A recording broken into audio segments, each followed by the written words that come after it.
अनंतकोटि ब्रह्मांड नायक राजाधिराज योगी राज परब्रह्म श्री सच्चिदानंद सद्गुरु साईनाथ महाराज की जय। नमस्कार दोस्तों, जय साई राम, जय श्री कृष्णा, राधे राधे। आज हम पढ़ेंगे अध्याय 7। आज के अध्याय में हम पढ़ेंगे अद्भुत अवतार, श्री साईं बाबा की प्रकृति, उनकी योगिक क्रियाएं, बाबा की सर्वव्यापकता, कुष्ठ रोगी की सेवा इत्यादि। नंबर 1, श्री साईं बाबा का अद्भुत अवतार। साईं बाबा के बारे में ये बताना मुश्किल था कि वे यवन थे या हिंदू थे। कोई भी निश्चयात्मक पूर्वक नहीं कह सकता था। वे हिंदुओं का रामनवमी उत्सव यथाविधि मनाते थे और साथ ही मुसलमानों का चंदन उत्सव भी। गोकुल अष्टमी को वे गोपाल काला उत्सव भी बड़ी धूमधाम से मनाते थे। ईद के दिन वे मुसलमानों को मस्जिद में नमाज पढ़ने के लिए आमंत्रित किया करते थे। एक समय मुहर्रम के अवसर पर मुसलमानों ने मस्जिद में ताजिए बनाने तथा कुछ दिन वहां रुककर जुलूस बनाकर गांव से निकालने का कार्यक्रम रचा था। श्री साईं बाबा ने केवल 4 दिन ताजियों को वहां रुकने दिया और बिना किसी राग द्वेष के 5वें दिन वहां से हटा दिया था। यदि कहें कि वे यवन थे तो उनके कान छिदे हुए थे, और यदि कहें कि वे हिंदू थे तो वे सुनता कराने के पक्ष में थे। नाना साहेब चांदोरकर, जिन्होंने उनको बहुत समीप से देखा था, उन्होंने बतलाया कि उनकी सुन्नत नहीं हुई थी।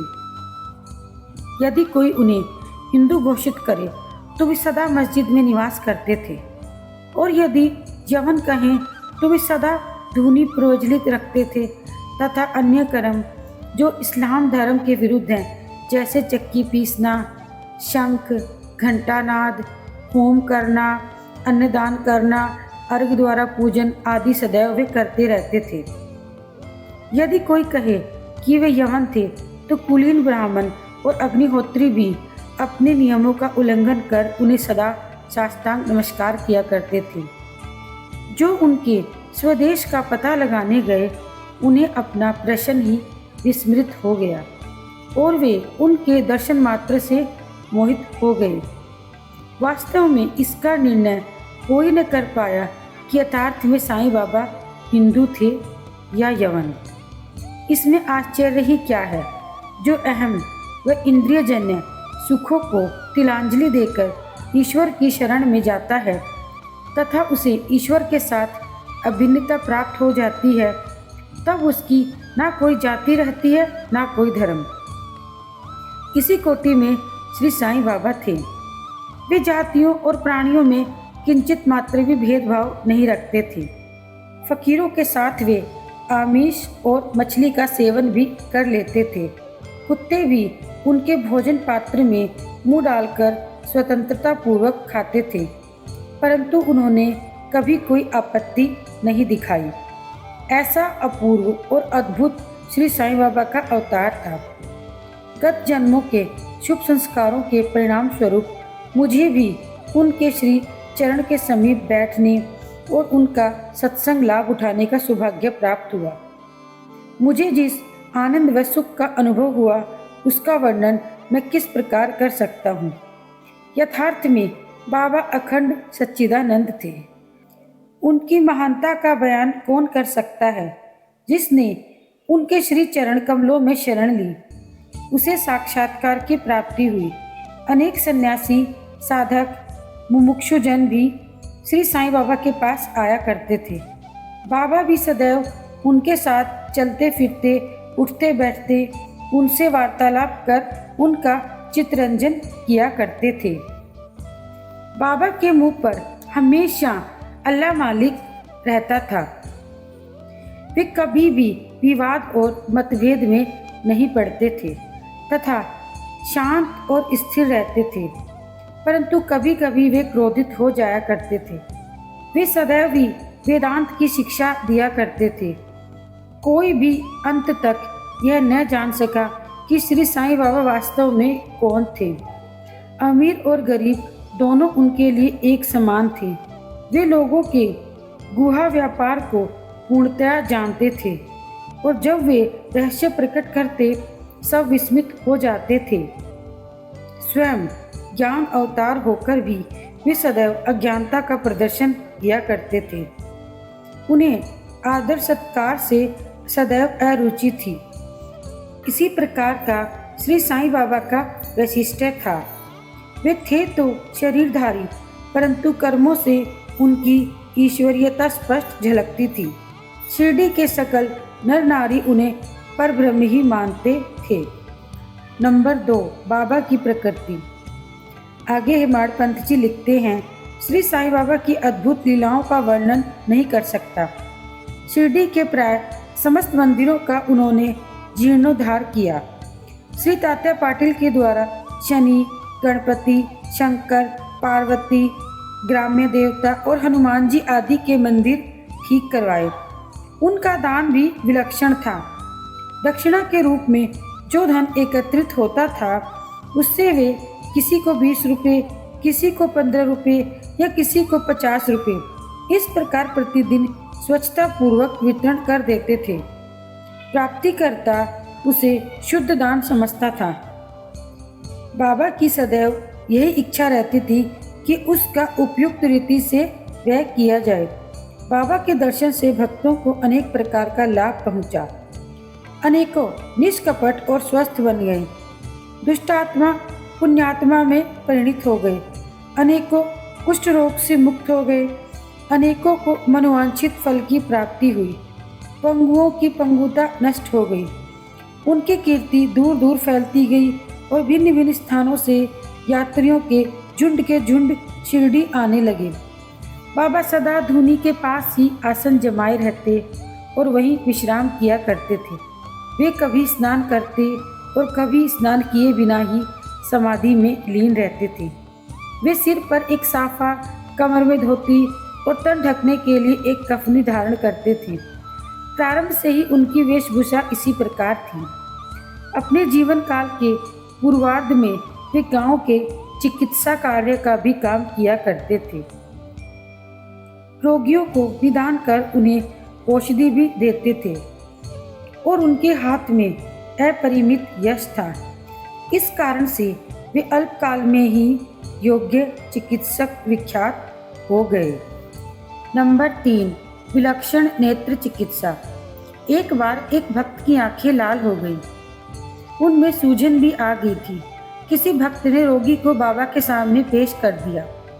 बाबा ने बिलावा पीसकर उसकी 2 गोलियां बनाई और रोगी के नेत्रों पर एक एक गोली चिपकाकर कपड़े से पट्टी बांध दी।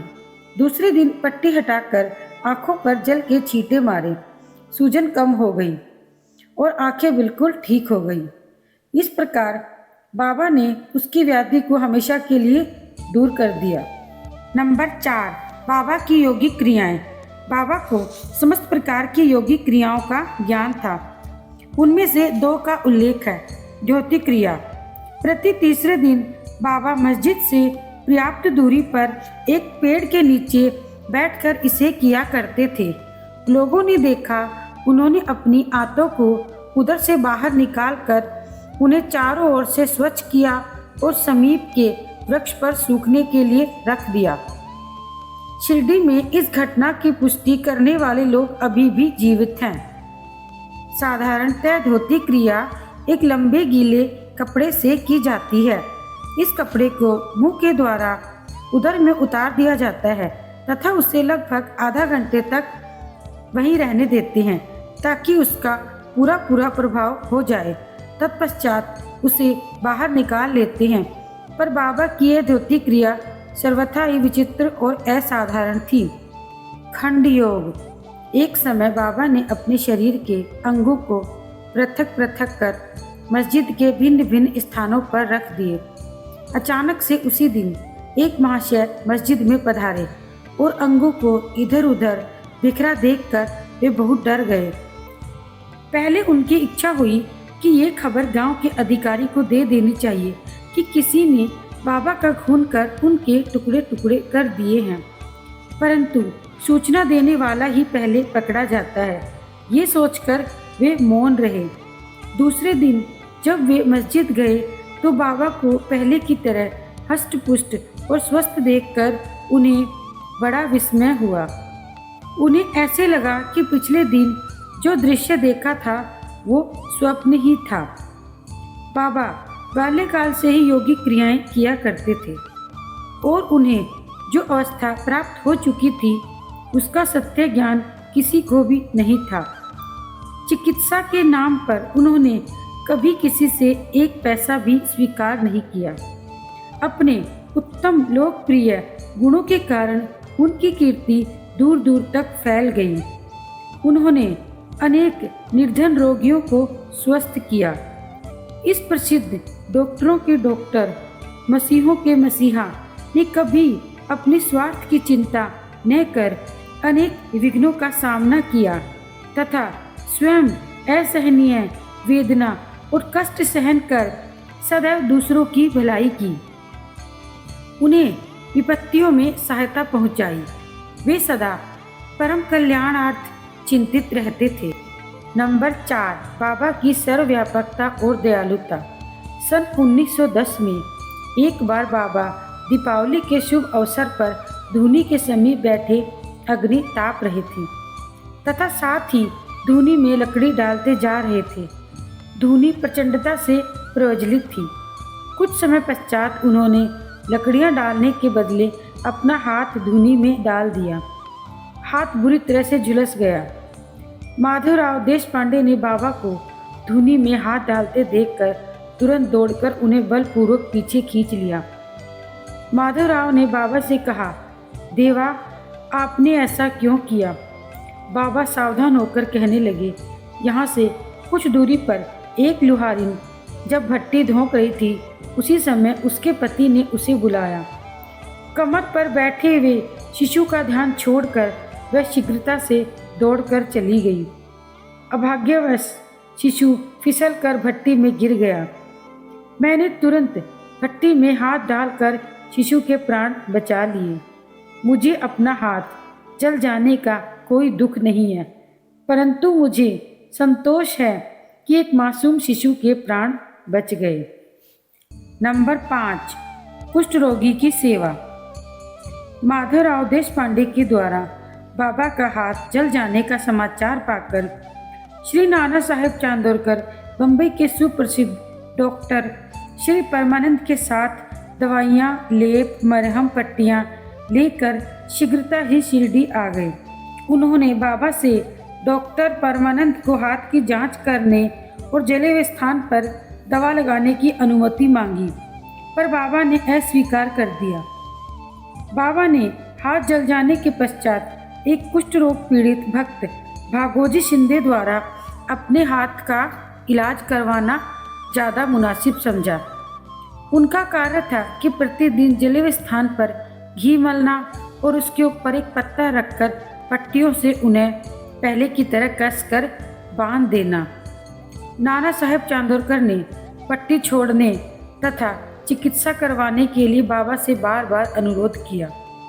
डॉक्टर परम आनंद ने भी अनेक बार प्रार्थना की, परंतु बाबा ने यह कहते हुए टाल दिया कि केवल अल्लाह ही मेरा डॉक्टर है। उन्होंने हाथ का परीक्षण करवाना अस्वीकार कर दिया। डॉक्टर परमानंद की दवाइयाँ शिरडी के वायुमंडल में खुल ही न सकी, न ही उनका उपयोग हो सका। फिर भी डॉक्टर साहब का परम भाग्य था जो उन्हें बाबा के दर्शन का लाभ हुआ। भागोजी को दवा लगाने की अनुमति मिली हुई थी। कुछ दिनों के उपरांत जब घाव भर गया तब सारे भक्त सुखी हो गए, परंतु प्रतिदिन प्रातःकाल घी से हाथ की मालिश और फिर से पट्टी बांधना श्री साईं बाबा की समाधि पर्यंत यह क्रम इसी प्रकार चलता रहा। श्री साईं बाबा सदृश्य पूर्ण सिद्ध हो यथार्थ में इस चिकित्सा की कोई आवश्यकता ही नहीं थी, परंतु भक्तों के प्रेमवश उन्होंने भागोजी को यह सेवा स्वीकार करवाई। जब बाबा लैंडी बाग में जाते थे तो भागोजी छाता लेकर उनके साथ जाते थे। प्रतिदिन प्रातःकाल जब बाबा धूनी के पास आसन पर विराजते, तब भागोजी वहाँ पहले से ही उपस्थित होकर अपना कार्य प्रारंभ कर देते थे। भागोजी ने पिछले जन्म में अनेक पाप कर्म किए थे। इस कारण वे कुष्ठ रोग से पीड़ित थे। उनकी उंगलियां गल चुकी थी और शरीर पीप आदि से भरा हुआ था, जिससे दुर्गंध भी आती थी। यद्यपि ब्रह्म दृष्टि से वे दुर्भागी प्रतीत होते थे, परंतु बाबा का प्रधान सेवक होने के नाते यथार्थ में वे ही अधिक भाग्यशाली तथा सुखी थे। उन्हें बाबा के सानिध्य का पूर्ण लाभ हुआ था। नंबर 6, बालक खोपड़े का प्लेग। श्रीमती खोपड़े अपने छोटे पुत्र के साथ कई दिनों तक शिरडी में थी। पुत्र तीव्र ज्वर से पीड़ित था। इसके पश्चात उसे प्लेग की गिल्टी भी निकल आई। श्रीमती खोपड़े भयभीत हो बहुत घबराने लगी और अमरावती लौट जाने का विचार करने लगी। संध्या समय जब बाबा वायु सेवन के लिए बाड़े के पास जा रहे थे, तब उन्होंने उनसे लौटने की अनुमति मांगी तथा कंपित स्वर में कहने लगी, मेरा प्रिय पुत्र प्लेग से ग्रस्त हो गया है, अतः अब मैं घर लौटना चाहती हूँ। प्रेम पूर्वक उनका समाधान करते हुए बाबा ने कहा, आकाश में बहुत बादल छाए हुए हैं, उनके हटते ही आकाश पूर्ववत स्वच्छ हो जाएगा। ऐसा कहते हुए उन्होंने कमर तक अपनी कफनी ऊपर उठाई और वहां उपस्थित सब लोगों को अंडों के बराबर 4 गिल्टियां दिखाई दे रही थी।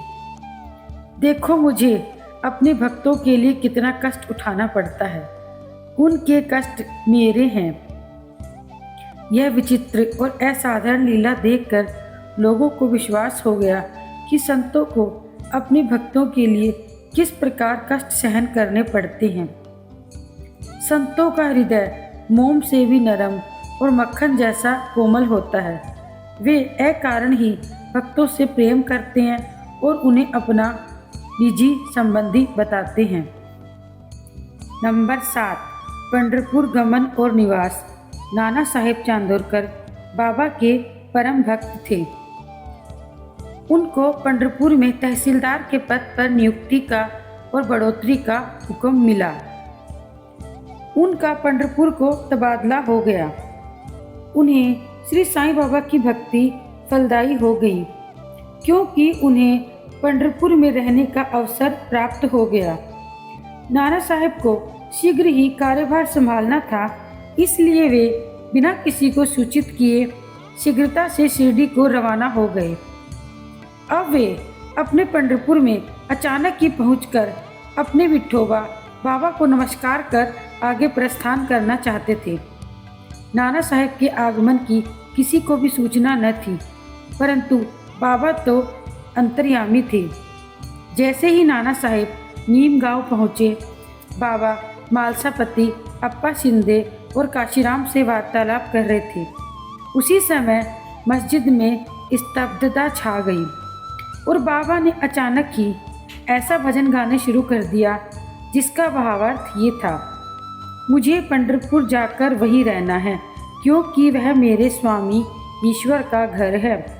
बाबा गाते जाते और भक्तगण उन्हें दोहराते जाते। कुछ समय में नाना साहेब ने वहाँ सुकुटुम्ब पहुंचकर बाबा को प्रणाम किया। उन्होंने बाबा से पंढरपुर पधारने की तथा वहाँ निवास करने की प्रार्थना की, पर अब इस प्रार्थना की आवश्यकता ही कहाँ रह गई थी। भक्तगणों ने नाना साहेब को बताया कि बाबा पहले से ही पंढरपुर वास के भाव में बैठे हुए थे। यह सुनकर नाना साहेब द्रवित हो गए और बाबा के श्री चरणों में गिर पड़े। बाबा की आज्ञा तथा आशीर्वाद प्राप्त कर वे पंढरपुर को रवाना हो गए। और इसी के साथ अध्याय 7 यहीं समाप्त होता है। जय साईं राम।